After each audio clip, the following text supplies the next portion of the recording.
השם ירושלים ותורה. Shalom Ubracha, this is Baruch Felberman, and today we're going to travel down to the Negev to Kibbutz Revivim.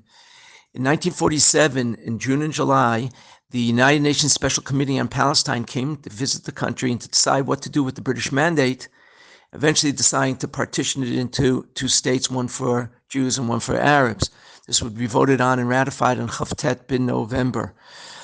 In order to ensure that the Negev would be included in this Jewish state, two things happened. First of all, on Motzei Yom Kippur in 1946, the Jewish leadership established 11 points in the Negev overnight, and also, even prior to 1946, 1943, there was 3 agricultural sites that was established in the Negev. Here's a picture from the beginning of Kibbutz Revivim in 1943. It says, L'chaim, Ayater Rishon, the first peg put into the ground, and these brave fellas just went down to the Negev, stuck a peg in the ground, and started to build the kibbutz.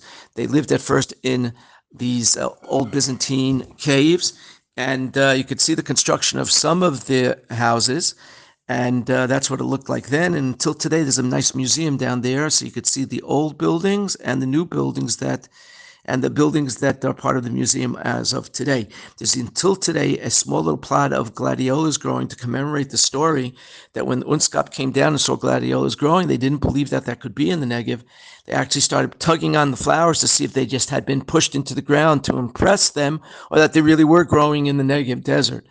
And when they saw that it had rooted, that had impressed them so much. In addition to traveling to the Arava, where they did tasting grapes, they visited the Kotel. Here we see Ben Gurion addressing the committee. The Arabs boycotted the committee, and all this together made such an impression upon UNSCOP that they actually voted on giving over. It was successful, and they voted on giving us not the small state that you see here that was given to us by the Peel Commission in 1937, but they included the Negev in this state.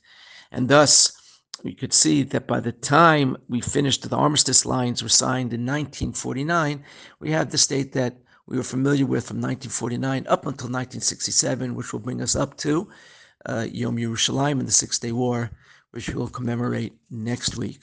Shalom Ubracha.